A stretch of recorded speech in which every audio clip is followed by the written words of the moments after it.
Hi, Tricia from Sunshine Rewards here with the newest video review. We've never actually video reviewed a book before, but when I got this one, I knew that I absolutely had to. This is the Hungry Girl Recipes and Survival Strategies for Guilt-Free Eating in the Real World. At first you think, oh, it's a cookbook, but it's so much more than a cookbook. I typically don't buy cookbooks because, I figure I can get most of the recipes online for free. And in fact, Hungry Girl does have a website and a daily newsletter, and that's how I had heard about her. A lot of her recipes come with Weight Watchers points in them. So if you're on Weight Watchers, a lot of times you can get the Weight Watchers nutritional information that you need from her newsletters and from her website. The book itself does not have the Weight Watchers information. The points, she had a deal with Weight Watchers when she made the book, and so the book does not have the point values. It does have the nutritional information that you need if you want to put it into your little scale, or if you do it online, put the numbers into the calculator. Or you can actually go to her website and you can download all of the point values for all the recipes in a chart. What I plan on doing once I get a chance to go and download it is just to paste it into the front and the back of the book. There's blank space there that you could just put that nutritional information in, so that whenever you do make the recipes, you've got the Weight Watchers points in there. Let me show you a little bit about why I really like this book.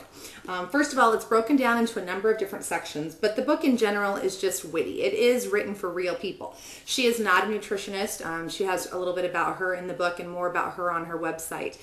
She's not a nutritionist, but she does work with nutritionists in coming up with these recipes and the nutritional information.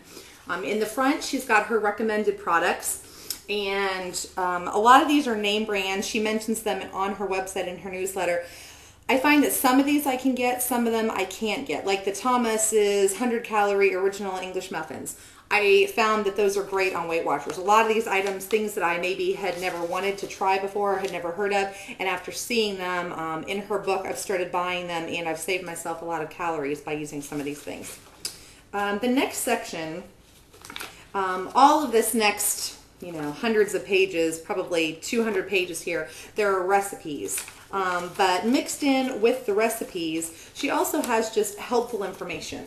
This one here is exercise tips, and it's about your office equals your gym, talking about ways to do squats, chair dips, walking the stairs in your office, how long you need to walk it to get your heart rate up. So, you'll see over here a recipe, veggie tuna wrap explosion.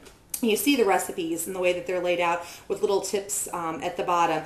Sometimes they have these things called HG sandwich shockers or HG dessert shockers, and they'll tell you, if you were eating something else, what the calorie value would have been for that, and just by using these modifications, what the calorie values will be.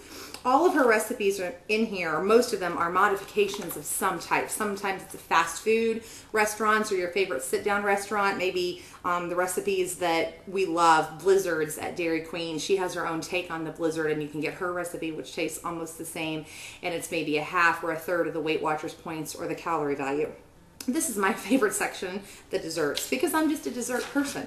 And for me, watching my weight, watching my calorie intake, the desserts are the place that I have the hardest time. So what I find in her book is she takes so many of the recipes that I love, whether it's cupcakes or muffins or ice creams. This is peaches and cream pie, crispy mellow, or we usually call them Rice Krispie treats by the name brand. She has all these different recipes, and I like that she takes useful information and puts it at the bottom of this. Chew on this. Not only is coconut delicious, it's good for you too. It's packed with fiber, vitamins, and minerals. Just don't overeat it. It's fairly high in calories. So just little bits of information that make you want to just read the book. Have you ever wanted to read a cookbook before from start to finish? I can tell you that I've almost read the entire book just because it's interesting, it's informative, it really helps you think of food in a different way, which a lot of us need to do these days. At the end, she has her real life survival guide, which is the other part of the book aside from the recipes. And these are survival guides for things like if you have office parties to go to, if you're eating out at an Asian restaurant. This one's for Italian food. It's a little mini guide, and it kind of tells you if you're eating out Italian, what do you need to do? You don't have to never go out for Italian food, which is what a lot of us tend to do when we're on diets, is just avoid the situation completely. This tells you, start your meal off with a salad, light Italian dressing or oil or vinegar on the side, or some minestrone soup. Start off your meal like that. Then she tells you things that you should eat or you shouldn't eat. Do eat bread or pasta, just not both. So in Italy, it's a no-no to eat bread and pasta at the same time. Skip the butter.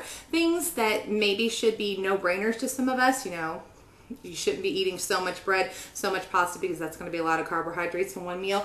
But just seeing the way that she talks about being able to socialize and at the same time watching the calories that you're taking in. Save the Day Office Survival Guide. There's one section in here that is nothing but entertaining. The Teeny Tiny Guide to Cocktail Parties, Holidays, and Barbecues. I love this section because I love to entertain, and for me entertaining goes hand in hand with food. So what you'll find in here are guilt-free party tips, different ways to make drinks. She's got some barbecue sauce.